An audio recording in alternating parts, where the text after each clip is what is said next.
Okay, we are live. Got it. Yes, it says. Okay. Hello, everyone. It's so nice to see everybody from near and far. Janice, you still in Israel? I am, Baruch Hashem, a few more weeks. Very lucky. So we've got Israel, we've got London, we've got Houghton, and Glen and Glenn, of course. Glenn, Thank you. you might not have water, but at least you've got shiurim, Have you got no water today? No, there is. Thank God. Looks like we're back on track. Listen, Rabbi, I always used to say that before I say Modeh Ani in the morning, I switch on the tap to see if there's water. That's great. That's great. Yeah, no, Baruch Hashem, I think we're getting okay there.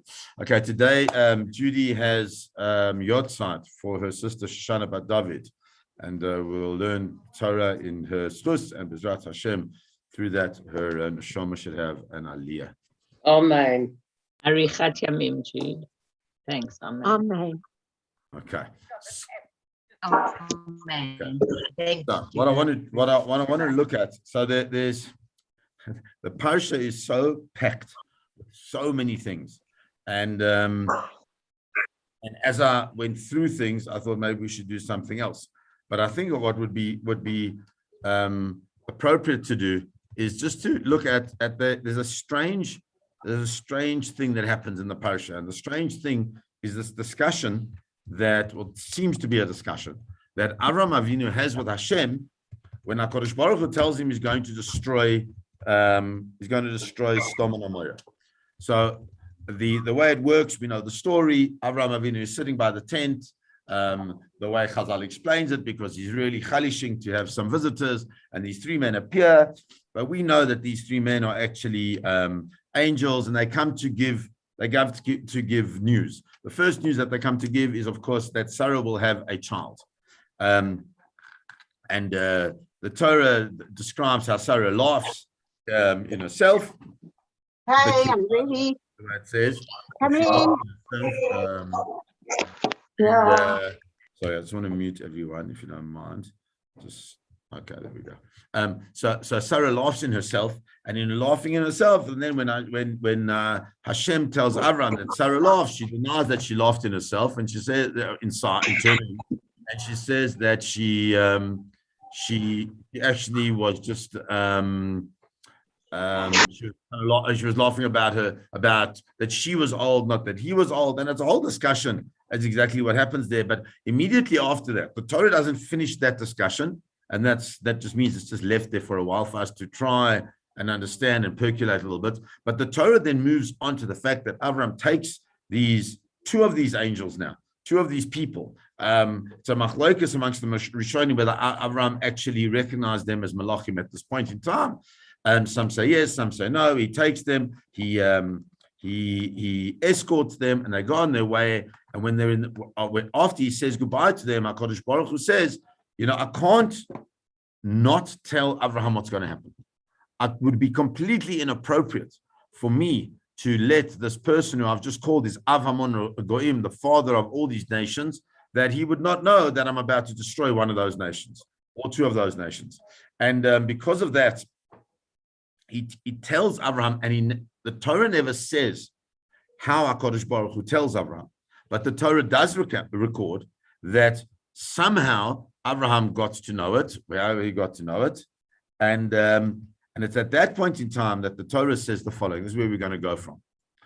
Vayigash Abraham Vayomar. That Abraham, having heard what was going to happen, Vayigash Abraham Vayomar, that Abraham approaches Hashem and he says to him, Ha'af tispeh tzadikim rasha. Could you also tispeh, like to sweep away, to just chuck out the tzadikim, the rasha, the righteous ones with the rishoim, with the evil ones, and he starts discussing with HaKadosh Baruch Hu. It would seem to be a discussion. The Emek Dava, the Netziv, points out that it's not really a discussion.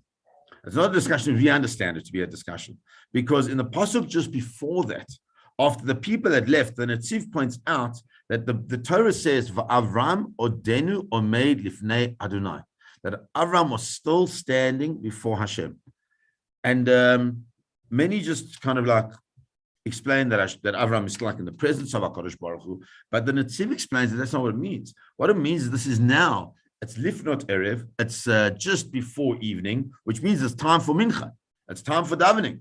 And Avraham Avinu, having said goodbye to these angels, to these men, however he sees them, he starts to daven mincha.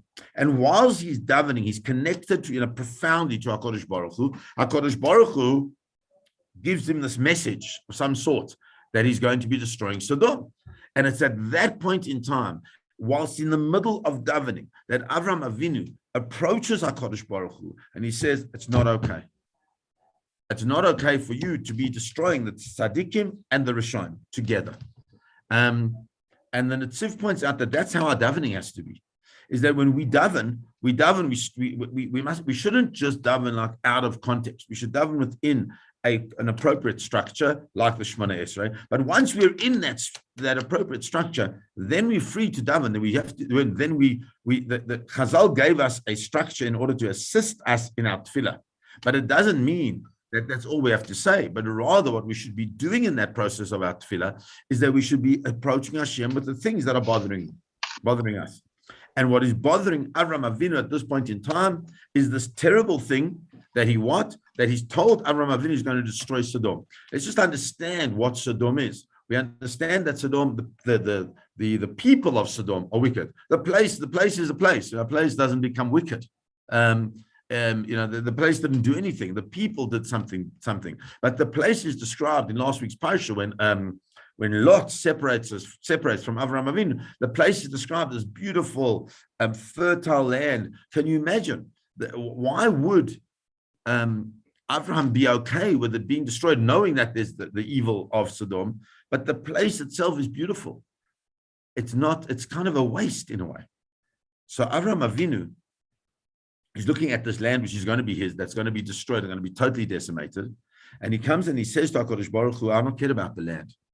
But if there's one tzaddik there, you're going to destroy him together with all the Rishon, with all the evil ones there. And then he starts his conversation. And he says, maybe there are 50 people in the city. Will you then wipe out the place, even if there's 50, and not forgive the place? Because of the 50 people that are there, where we understand that there's a power with tzaddikim, that the tzaddikim have the ability to overcome a gezerah ra'ah, to overcome a terrible decree because of who they are. Avraham Avinu says 50 tzaddikim. Why does he say 50 tzaddikim? Where'd you get the number 50? The 50 is just an arbitrary number. No, it's not. Because really what he's saying is that we know that this area of Sodom and Amorah was made up of 5 different places, villages, cities, areas, 5 areas. So when he approaches him and he says that there are 50 tzaddikim, what he's saying is that if they would all come together in a central place, that there would be 10 from each place. And it's important to understand that. 10 tzaddikim, a minion of tzaddikim from each place, that should save the whole area, all 5 places. It would be terrible to kill the tzaddik with the rasha. Are you telling me that the tzaddik is like the rasha? And what does it mean, chalila? You know, we say chas v'chalila, chas v'chalila. So what does it mean, chalila lacha? Rashi tells us chalila means chulin hu lacha. It's chol. It's my bobo would call like vochadik. It's chol. It's not something that's good. A chol is like a hole. People will say, well, this is what Hashem does. Shatef HaKol, he destroys everything. Tzaddikim and Rishon, the Tzaddikim and the Rishon together. He says, well, that obviously is what he did. Kachasit l'dora mabul, l'dora floga. That's what Hashem did at the time of the flood and the time of the Tower of Babel. That no matter who you were, tzaddik rasha, you got destroyed, you got spread out. Hashem didn't discern. That lack of discernment, Avraham says to HaKadosh Baruch Hu, that's exactly against what I taught. I've taught that there's a concept of hashgacha pratit. I've taught that there's a concept of HaKadosh Baruch Hu caring for each person, as we saw we see today, Ba'asher Hu Sham. like it speaks about with Yishmael. We speak about that on Rosh Hashanah, Ba'asher Hashem, where they are, each person has to be judged according to their own merit. And if you've got a tzaddik who is really trying hard to develop, to grow, to build, to be connected to Hashem, how could you say that they're going to die together with the Rishaim? Now, this is all based on an understanding that when HaKadosh Baruch Hu lets free the Malach HaMaves, the Malach HaMaves has total carte blanche to do what he wishes. That's what it seems to be. And Avraham Avinu is saying that that's not okay. How can you kill tzaddikim together with Rishaim? Because of what people will say. What people will say. Vayomer Adonai. And HaKadosh Baruch Hu responds to Avraham Avinu. And he says to Avraham Avinu, if I will find 50 people in Sodom, in the middle of the city, why would they be b'soich ha'ir, in the middle of the city? Because Sodom is like the metropole of the whole area. And so therefore, if there were tzaddikim, they would be coming together to try and impact and influence and be part of the city's growth. So they should be there. If I find 50 people in the middle of there, then HaKadosh Baruch Hu says, you know what? That's fine. If I can find 50 people, then I will save the city. Wow. Can you imagine that? HaKadosh Baruch Hu is listening to Avraham Avinu's plea. 50 people. 50 out of a whole city of hundreds. We don't know how many people are there, but hundreds of people. There's lots. And Avraham Avinu says, Vaya'an Avraham Vayomar. And Avraham says to HaKadosh Baruch Hu, Hinei na ho'alti ledaber el Adonai. He says, please Hashem, I just want to just speak to you a little bit more. I've asked you for a massive favor to save the 50 tzaddikim. I'm going to ask you something else. And I want you to understand, Va'anochi afar va'efer. I am nothing but dust and ashes. Rashi says, Ani afar va'efer. What does it mean that I'm dust and ashes? Where's he getting that from? He says he's getting Ani hayiti ra'ui liyot afar al yedei hamalachim. I should have become dust through the kings.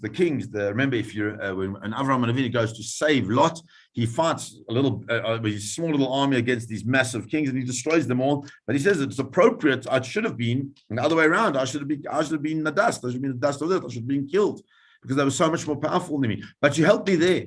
Va'efer, and I should have been ashes when? Because of Nimrod, because of I was thrown into the Kivshan Ha'esh, into this terrible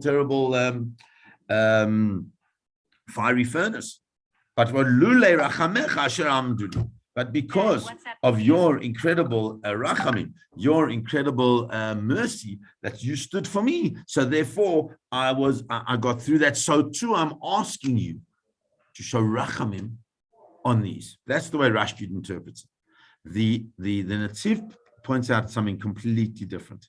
He says that first we need to understand. He comes in and he says that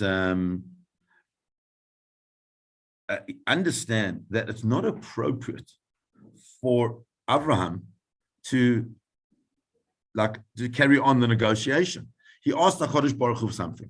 HaKadosh Baruch Hu says, fine. If I do that, if I find those 50, we're in. I'm not going to destroy the city. But there's no way that he can find 50 people. And the interesting thing is, it seems to be Avraham Avinu knows that. There's no way. This is a place that is so evil. But if that's the case, how can HaKadosh Baruch Hu, as the Netziv says, Avraham Avinu, he's palel balachash, kedin tefillah. He's davening quietly. When he wants to go back and he wants to ask HaKadosh Baruch Hu, why does he say that I'm afar va'efer? Because it's inappropriate to approach HaKadosh Baruch Hu in an arrogant way. So he's coming in a very self-effacing way, and he's not sure what to do. But the word vaya'an, which is the word that describes how Avraham Avinu speaks, describes that he doesn't speak softly. He actually comes b'kol ram. B'kol ram means in a very loud voice. He approaches him in a loud voice. He kind of shouts out to Hashem. Why would he be shouting out to Hashem? He's shouting out to Hashem because, and listen to these words, Aval midat hachem la v'rachamim gavar alav. Avram Avinu is so filled with compassion, with love, with mercy, with empathy, with sympathy for all of mankind, that he can't but help do what seems to be inappropriate, and that is renegotiate with HaKadosh Baruch Hu from this place of what? Of Afar Va'efer. And the Netziv points out that he totally degrades himself. But he wants to understand why specifically these two things. And even if all we discuss is this, I think it's beautiful. The Netziv says, what are these two things? What is Afar? Afar is dust. Afar Adamah, that's the dust of the sand. Yesh lo malat toldot shareha kol min Afar. Says there's something about Afar. There's something about dust. That dust has the ability to from where things can grow, because everything comes from the dust. However, what is the thing about dust? Dust ultimately is, he says, Aval ein lo yachas av sharei ba mikav tohu v'avnei bohu shebara kodesh baruch hu b'reishit habriya. Says you have to understand, the thing about dust is that whilst it has the capacity for growth, it comes from the tohu v'avoh, from the complete mess that existed before HaKadosh Baruch Hu created the world. So it has no precedent to it. That's what the Netziv wants to say. He says the opposite is Afer, which is ash. Because where does the ash come from? Because the ash comes from wood, from something that had grown from the ground that is now being burnt. So the fact is that the ash, ein lo malat toldot, it's not able to grow things ash, right? But what it does have, it has the fact that it came from something, and so therefore, when he comes to ask for the techina, he asks for the compassion, he asks with unbelievable desire to assist those people who feels are going to be destroyed. Then what does he come? He says that I'm not coming here because I want you to use my schut, the schut of avot, the schut of what I come from, which is like the Afar. Ani Afar. I'm like dust. I've got nothing. I don't come from anyone.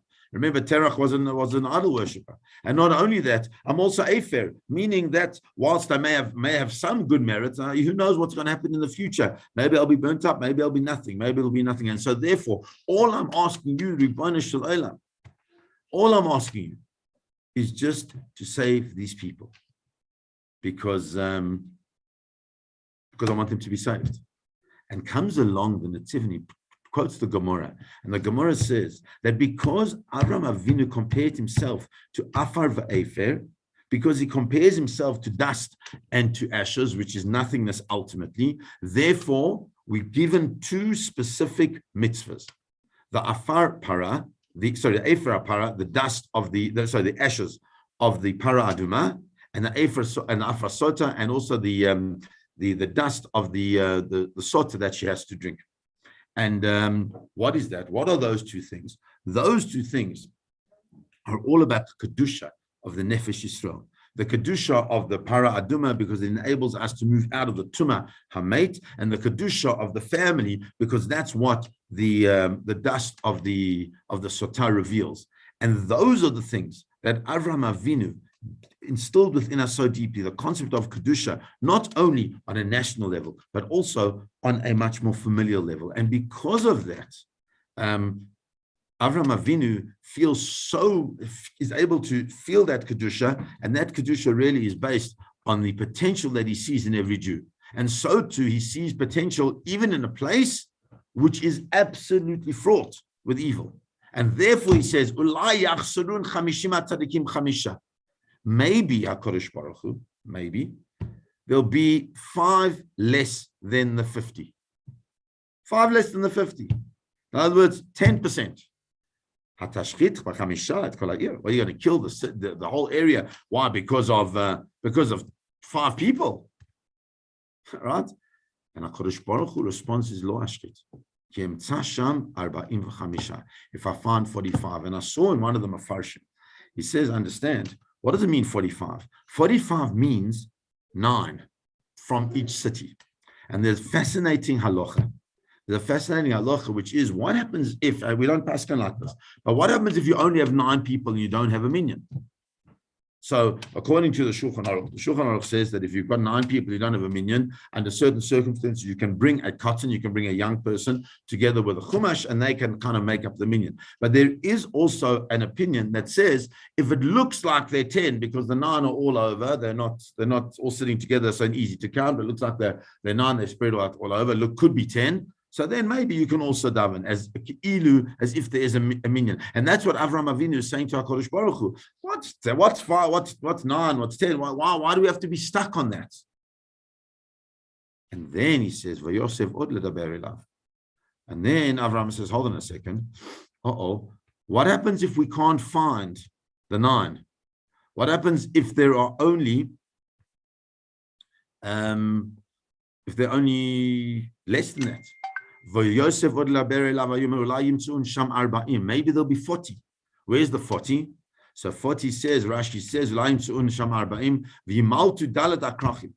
says, you know what? Maybe 4 of the cities at least will survive. And then he goes to 30. Why? Because maybe 3 of them will survive. And then he says, maybe there'll be 20. Why? Because maybe 2 of the cities will survive. He says,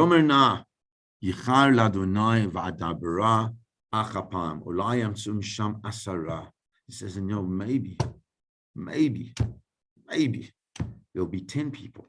Hashem says, okay, for 10 people, I won't destroy it. Rashi says, what does it mean? Maybe you'll find 10. Less than that. Less than 10. Avraham Avinu knew he had no chance. Why? Because he made a cheshbon. He tried to do a thing. Dor HaMabul hayuchet. During the Dor HaMabul, the period of the Mabul of the flood, how many people survived the flood? Let's work it out. He says there was Noach and his sons. It was Noach, which is 1. His sons are 3, and they had all their wives. So that is 8. And those 8 people were unable to save the whole world. And he says he's trying to find 9. He's trying to reach around 9 in each place, and he couldn't find that. And so therefore he comes and he says, for 10, for a million of people, for a million of tzaddikim, will you, Ribbon Shloim, save these people? And HaKadosh Baruch Hu says, Vayomer lo ashchit ba'avur ha'asara. For those 10 people, I will not destroy the city. And then it says, Vayelech Adonai kasher kila ledaber el Avraham. And on that, the Torah describes what happens. Vayelech Adonai kasher kila. HaKadosh Baruch Hu stops talking.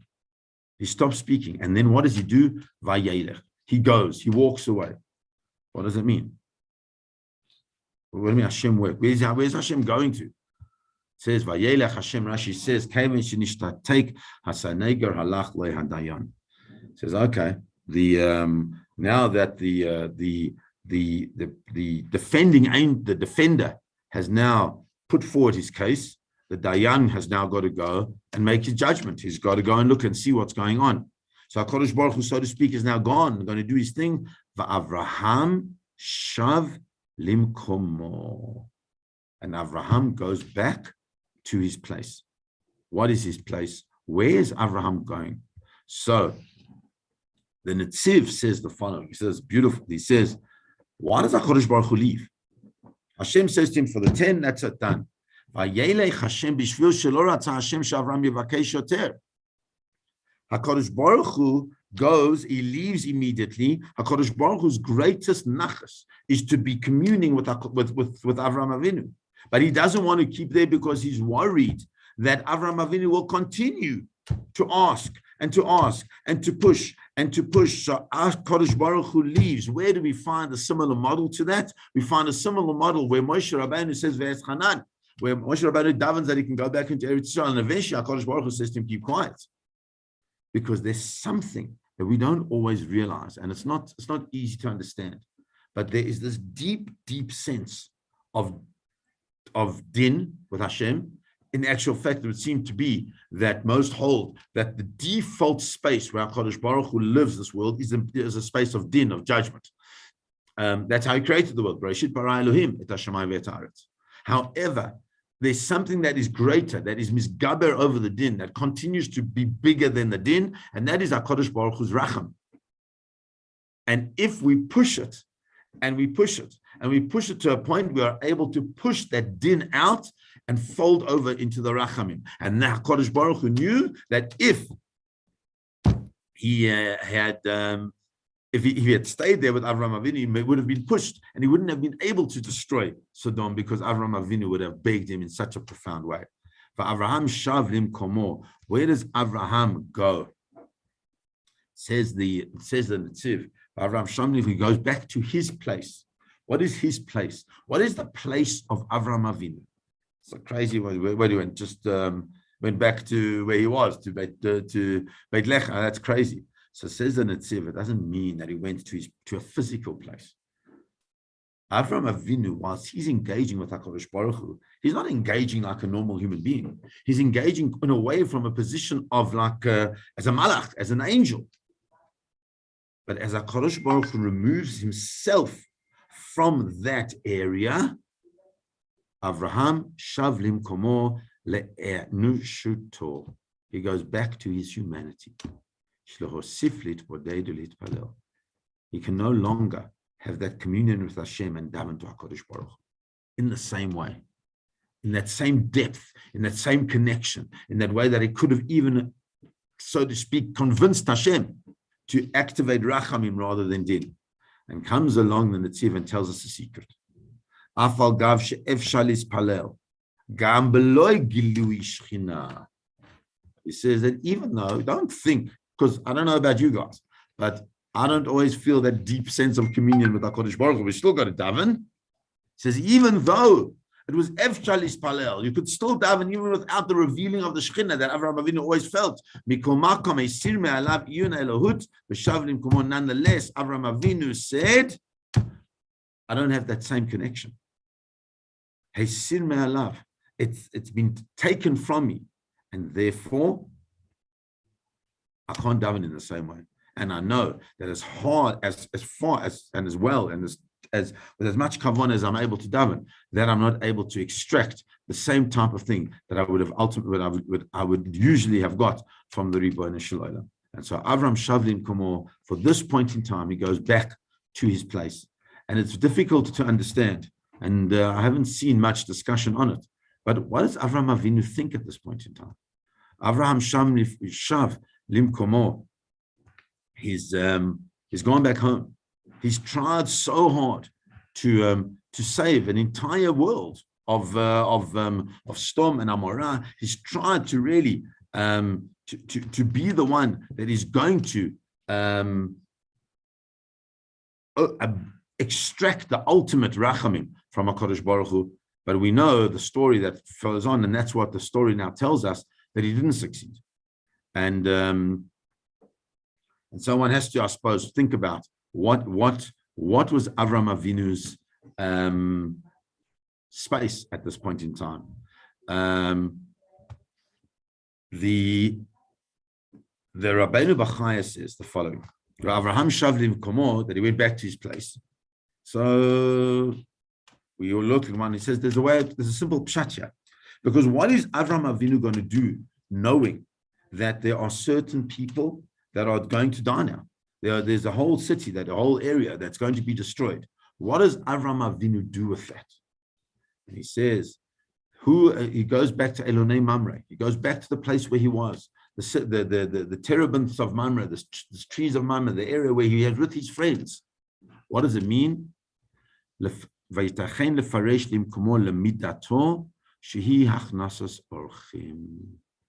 know what he goes back to? He goes for more hachnasas orchim, because he nafsho shel Avraham atzula mimidat chesed.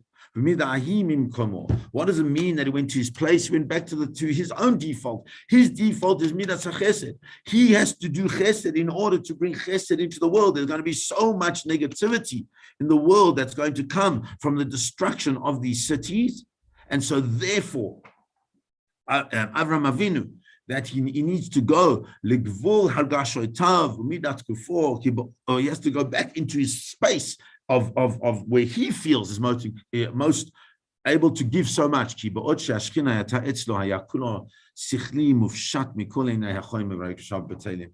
he was with HaKadosh Baruch Hu, he was completely devoid of anything needing materially.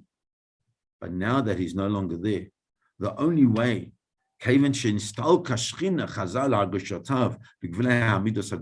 back into his natural way. And his natural way is what? The midah of chesed. And then he says, and he says, and that's the greatness of Avram Avinu. Can you imagine you're about to witness the destruction, and the Torah seems to describe a little bit later that he maybe did see the destruction of thousands of people, of whole civilization, of an area of civilization. What are you going to be thinking? What are you going to be doing? How are you going to react to that thing? And says the Rabbeinu Bachaya, right, that at the end of the day, Avram Avinu is able to be mitgaber. He's able to overcome the sadness and all of things and go into his space. Because ultimately we have to find in our lives, what is our space? So that when we go through difficult times, right? Maybe it's a space of laughter. Maybe it's a space of deep compassion for others. Maybe it's a space of where we cut off, whatever that space is. Because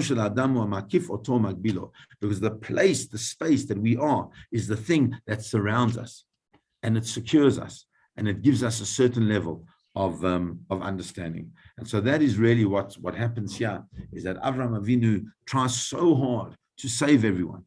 He's trying hard from his space of rachamim. But when HaKadosh Baruch Hu moves himself away from him, where does Avram go? He could become depressed, he could be sad, he could shout out. He doesn't do that. What the Rabbeinu Bachaya tells us is that he goes back into his world, which is a world of giving. And perhaps that is one of the great lessons that we can learn, is that even when things are difficult in our lives, where we experience things that go against the very essence of who we are, what is our place that we go back to?